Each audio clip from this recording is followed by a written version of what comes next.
Hello. Hello, আসসালামু আলাইকুম ma'am. ওয়ালাইকুম সালাম। ভালো আছো? হ্যাঁ, ভালো আছি ম্যাম। হুম। আমি একটু আমার ছোট একটা বাচ্চা আছে 6 বছরের, হ্যাঁ, ওর ব্যাপারে কথা বলতে চাচ্ছিলাম। উম, অবশ্যই। বলো।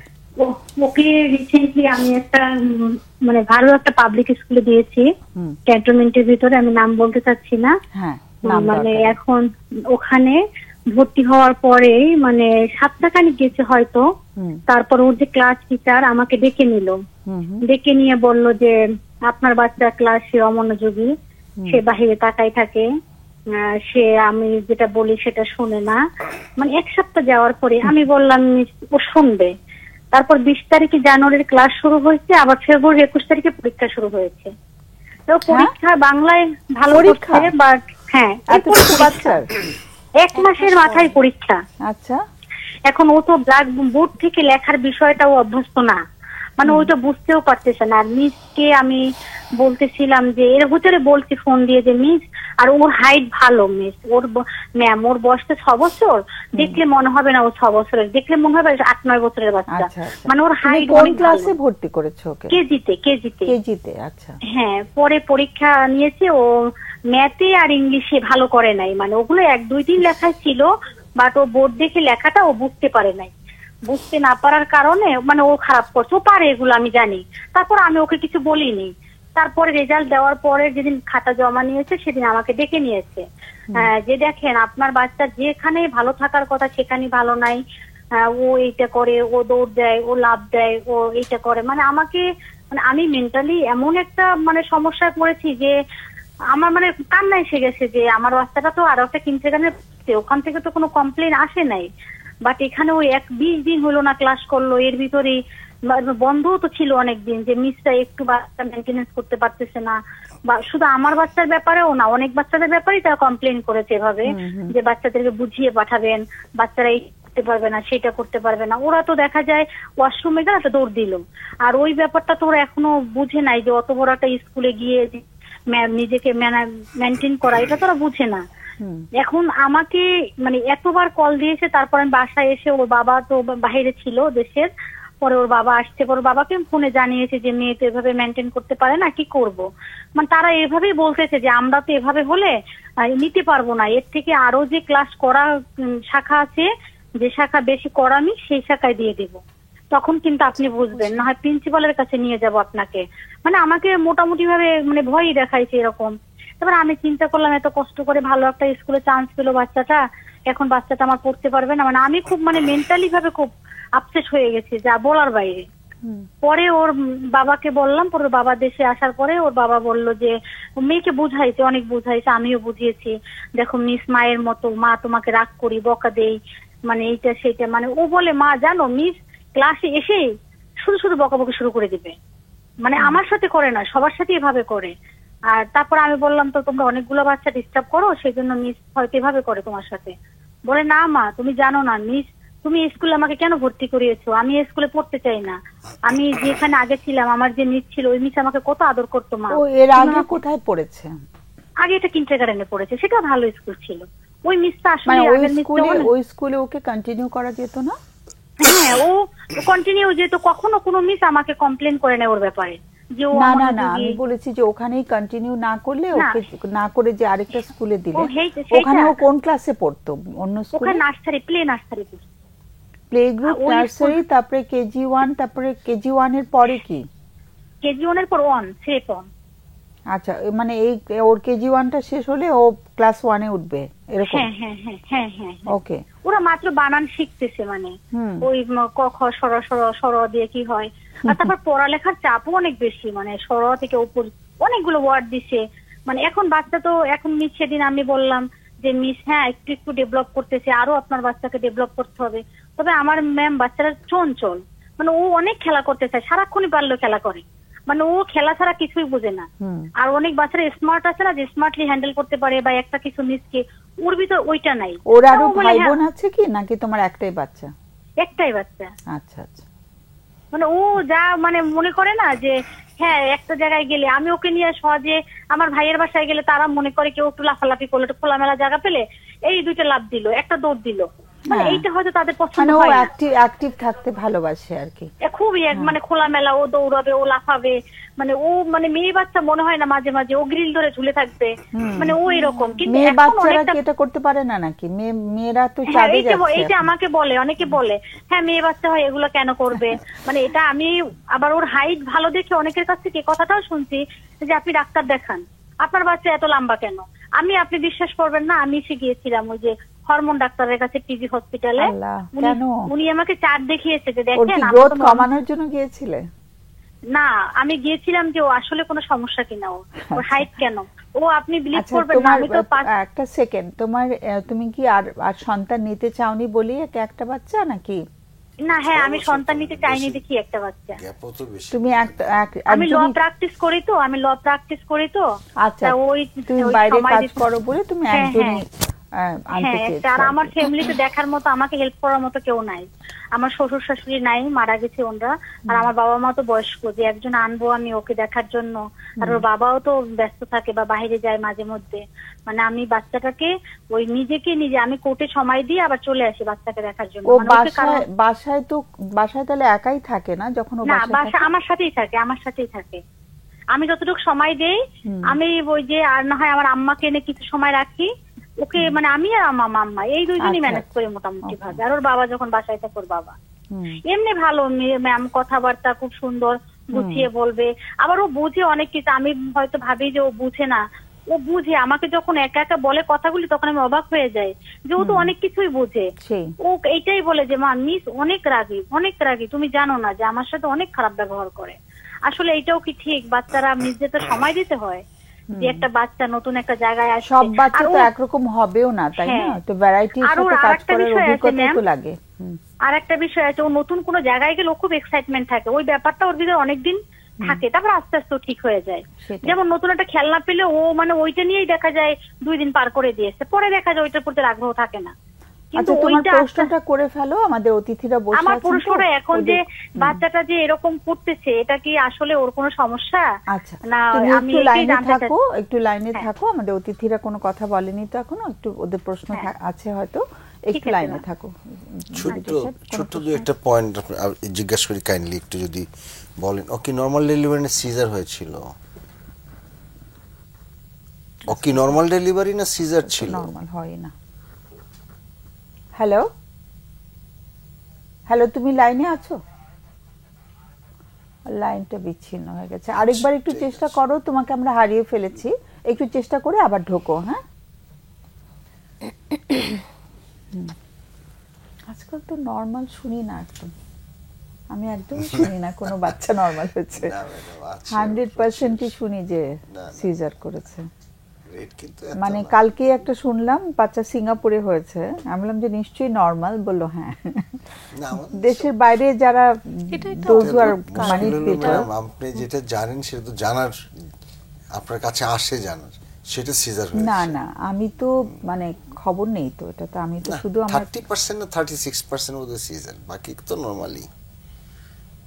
মনে হয় না, আরো percentage is more high. Okay, higher than this আর কি। এনিওয়ে, তোমাদের কোনো আমরা আলোচনা করতে থাকি, না, আমরা বাই দ্য টাইম ওদের শি নাই কামস আর কি, ব্যাক। মানে, হ্যাঁ। কোনো শুনে কিছু আপনার মনে হলো? ম্যাডাম, দুইটা তিনটা বেশ কিছু ইম্পর্টেন্ট ইস্যু আর কি, যে আপনি প্রশ্ন করছেন বারে যে আমরা কেন ওইখানে প্লেতে ছিল, নার্সারিতে ছিল, কেজিতে কেন ওইখানে নিয়ে গেল। এই জিনিসগুলো আমাদের সোসাইটিতে এরকম ভাবে চলে আসছে আর কি। আমরা ভালো স্কুল, বাট ভালো স্কুলটা মানে What are the criteria? Criteria কি সেটা কিন্তু আমরা জানি না। আমরা জানি যে ওখানে ঠিক করে এরকম ভাবে পড়াবে জিপিএ 5 পাবে, এটা হলো ভালো স্কুলের ক্রাইটেরিয়া। ওখানে কি ব্যবহার করলো, বাচ্চাকে কিভাবে নার্চার করলো, ওর কোনো বিকাশ হলো কিনা, মনের বিকাশ, সৃজনশীলতা, এগুলো কিচ্ছু আমরা ধারদারি না। আমরা জিপিএ 5 পাবো শিক্ষকদের প্রশিক্ষণ হয় না তো? প্রত্যেকটা জায়গাতেই। আমরা শিক্ষকরা তো এই যে যেভাবে শিক্ষকের বর্ণনা দিল, এ তো খুবই আসলে কষ্টের কথা আর কি, যে আমরা যার কাছে দিলাম সেই এটা অনুধাবনই করতে পারলো না এই বাচ্চাটা কিভাবে হ্যান্ডেল করতে হবে। আরে বাবা, এই 6 বছরের বাচ্চা যদি মনোযোগী হবে তাহলে ফোনটা এসছে। জি। হ্যালো, হ্যাঁ ম্যাম। হ্যাঁ, তুমি হারিয়ে গেছিলে, আমাদের অতিথিরা হ্যাঁ, একটু কেটে প্রশ্ন করবেন গিয়েছিল তোমাকে। হ্যাঁ, তোমার ও তুমি সিজারে। একটু লাইনে থাকো, আপনার প্রশ্নটা আমি একটু জিজ্ঞাসা করতে চাচ্ছিলাম, বাচ্চাটা কি সিজার ছিল নাকি নর্মাল ডেলিভারি ছিল? Caesar caesar. সিজার ছিল। আরো ছোট্ট দুইটা প্রশ্ন, ওর কোনোদিন খিঁচুনি জাতীয় কোনো রোগ হয়েছিল? খিঁচুনি? না না না, ও আল্লাহর মাশাআল্লাহ দিলে হওয়ার পর ওর কোনো রোগ শোকে ভোগে নাই। Very good. এমনিতে মাইলস্টোন তো বুঝেন, দাঁত উঠলো, হাঁটলো, এগুলি কি সময় মতো হয়েছিল? হ্যাঁ একদম সময় মতো হয়েছে, পারফেক্টলি। ওর ফুড আসলে হ্যাবিটটা একদম কি বলতে সবকিছুতে পারবেন একটু? পারফেক্ট। ফুড হ্যাঁ? হ্যাবিট কি খেতে পছন্দ করে বা কি খায় বেশি করে, এগুলি জানেন? ও সবকিছুই, আমি ওকে বাসায় ডিম দুধটা ভালো দেই, তারপর সবজিটা, ফল ফ্রুট, ও আল্লাহর রহমতে সবকিছুতে অভ্যস্ত। আসলে আপনি দেখলে আমার মেয়েটাকে মনে করবেন না যে ও 6 বছরের বাচ্চা, মানে না, হেলদি না বাট হাইট ভালো ওর। না না, আপনি তো বলেছেন যে ওই এন্ডোক্রাইনোলজিস্ট বলছে যে ঠিক আছে, চার্ট দেখিয়ে বলেছে যে আপনার বাচ্চা ঠিক আছে, মানে একটু হলো একটু আপনি আমার বোধহয় মনে বেশি মনে প্রশ্নগুলো করে করছেন। ফেলি, আমাদের বিরতির সময় হয়ে যাচ্ছে তো। আচ্ছা আপা, আমার একটু প্রশ্ন ছিল যে আপনার বাচ্চা কি ওর সমবয়সীদের সাথে বন্ধুত্ব করতে পারে? হ্যাঁ খুব আগে সুন্দর। স্কুলে যখন ছিল বন্ধু বানাতে পারতো? হ্যাঁ হ্যাঁ খুব সুন্দর। আচ্ছা আচ্ছা, ও কি ওর স্কুলে যাওয়ার পাশাপাশি আর কোনো কিছুতে ইনভলভ আছে? নাচ না। বা আর্ট, এরকম কোনো কিছু অ্যাক্টিভিটিতে? হ্যাঁ ও ড্রয়িং করতে খুব পছন্দ করে। না, ও কোথাও শেখে বা কোথাও করে, এগুলো প্র্যাকটিস করে?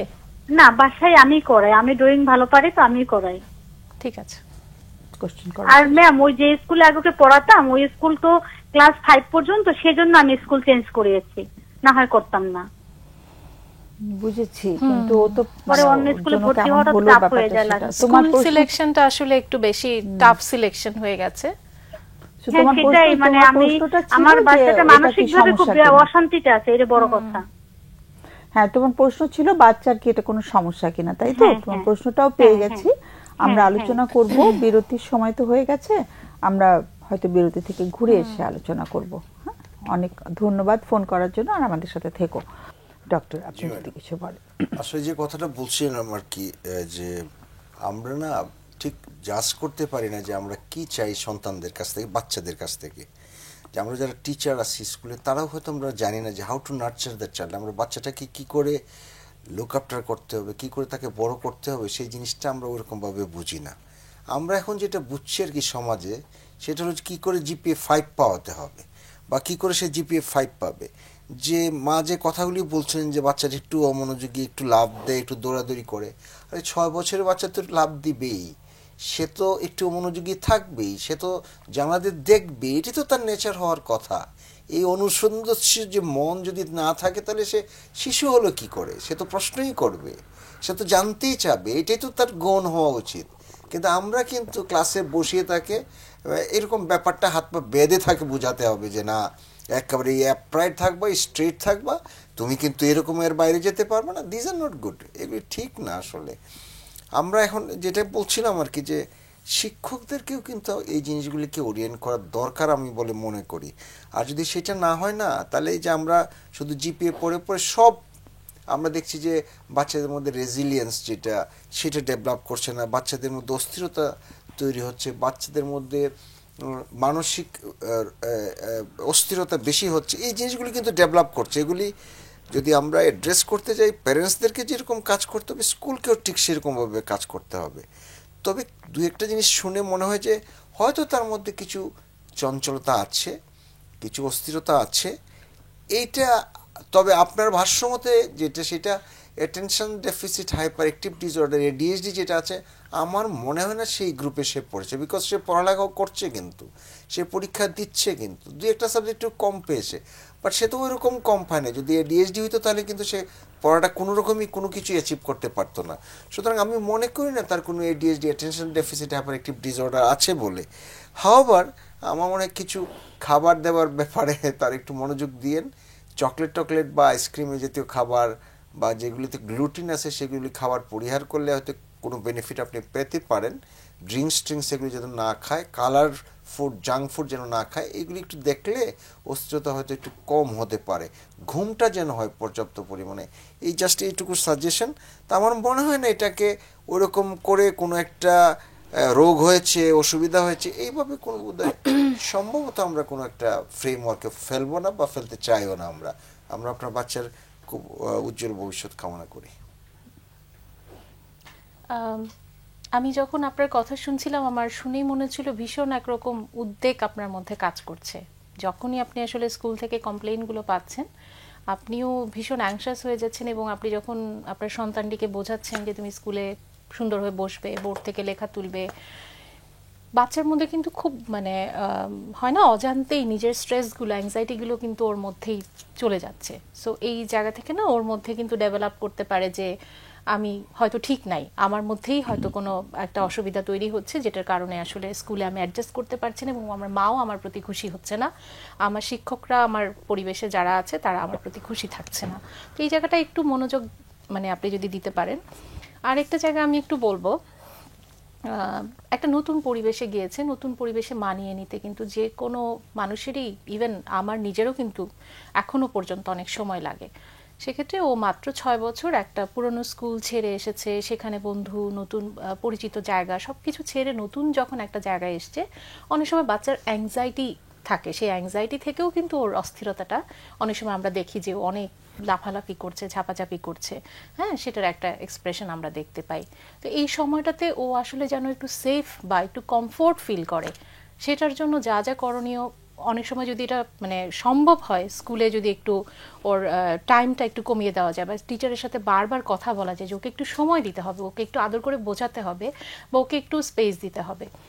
আরেকটা জায়গা আমি একটু বলবো, আপনি হয়তো একটু চেক করে দেখতে পারেন নিকটস্থ কোনো সিডিসি বা চাইল্ড ডেভেলপমেন্ট সেন্টারে গিয়ে, যে আমরা কিন্তু অনেক সময় দেখি যেসব শিশুরা একটু অতি চঞ্চল হয়, আপনি বলছিলেন যে ও হয়তো গ্রিল ধরে ঝুলে থাকতে পছন্দ করে, লাফাতে পছন্দ করে, ঝাপাতে পছন্দ করে, যাদের আসলে একটু সংবেদীয় চাহিদা অর্থাৎ বেশি, তখন তারা কিন্তু সারাক্ষণ বডি মুভমেন্ট বা একটু থেকে থেকে একটু লাফ দেওয়া বা থেকে থেকে একটু চাহিদাটা কঠিন হয়ে গেছে, সেন্সরি ইস্যুস, হ্যাঁ ওটাই আমি বাংলা করতে চেয়েছিলাম আর কি। সেন্সরি ইস্যুস যদি থাকে তখন হয়তো এরকম একটু বাংলা ইংরেজিটাকে বাংলাটাকে ইংরেজি করলে, কিন্তু যদি একটু এক্সপ্লেইন করে বলো। আচ্ছা, অনেক সময় বডির একটা অর্থাৎ শরীরের একটা চাহিদা থাকে, মানে শরীরটা যদি লাফাতে থাকে মানে বডির একটা সেন্স, বডি সেন্স চাই, বডি সেন্স চাই। ও যখন এরকম করে লাফাচ্ছে, ও যখন এরকম করে বারবার জাম্প দিচ্ছে, বারবার লাফাচ্ছে, তখন বডিটা ভালো অনুভব করে, হ্যাঁ ও নিজেই নিজেকে তখন স্টিমুলেট করছে এভাবে। তো এটা কিন্তু আসলে ওর কোনো অসুস্থতা না, হ্যাঁ এটা অনেক সময় ও নিজেকে নিজে ভালো রাখার জন্য বা নিজেকে নিজে একটু কমফোর্ট দেওয়ার জন্য হয়তো করতে পারে। তো সেটাও যদি ও করে থাকে, সেটা আসলে একটু নিকটস্থ কোনো সিডিসিতে গিয়ে যদি একটু দেখানো যায়, দেখি আসলে একটু এই ক্ষেত্রে আরও কিভাবে ওর এই মানে চাহিদাগুলো পূরণ করা যায়, ওনারা বেশ কিছু পরামর্শ আপনাদেরকে দিতে পারে। হ্যাঁ, আর মা যে দুশ্চিন্তা করছে যে বাচ্চা সুস্থ কিনা, এটা কোনো অসুস্থতা কিনা, সেটা তোমরা মনে করছো? সেটা আমি মনে করছি না, এবং আমি বলবো ওকে বাসায় যেন অনেক বেশি লাফালাফি করার, খেলার একটা সুযোগ করে দেওয়া হয়। 6 বছর বয়সে এখনই পরীক্ষা, মাত্র 1 মাস স্কুল করলো, এর পরেই পরীক্ষা, এটা আসলে চাপের উপর চাপ, চাপের উপর চাপ। স্কুল হয়তো খালি ওই পড়া করছে, করে হয়তো ভালো রেজাল্ট হয়তো করছে, কিন্তু বাচ্চাদের এটা ক্ষতি হয়ে যাচ্ছে। হ্যাঁ, ওর শারীরিক বিকাশ, মানসিক বিকাশের জন্য আসলে খুব ভালো একটা এনভায়রনমেন্ট বা একটা সাপোর্টটা সেটা হচ্ছে না।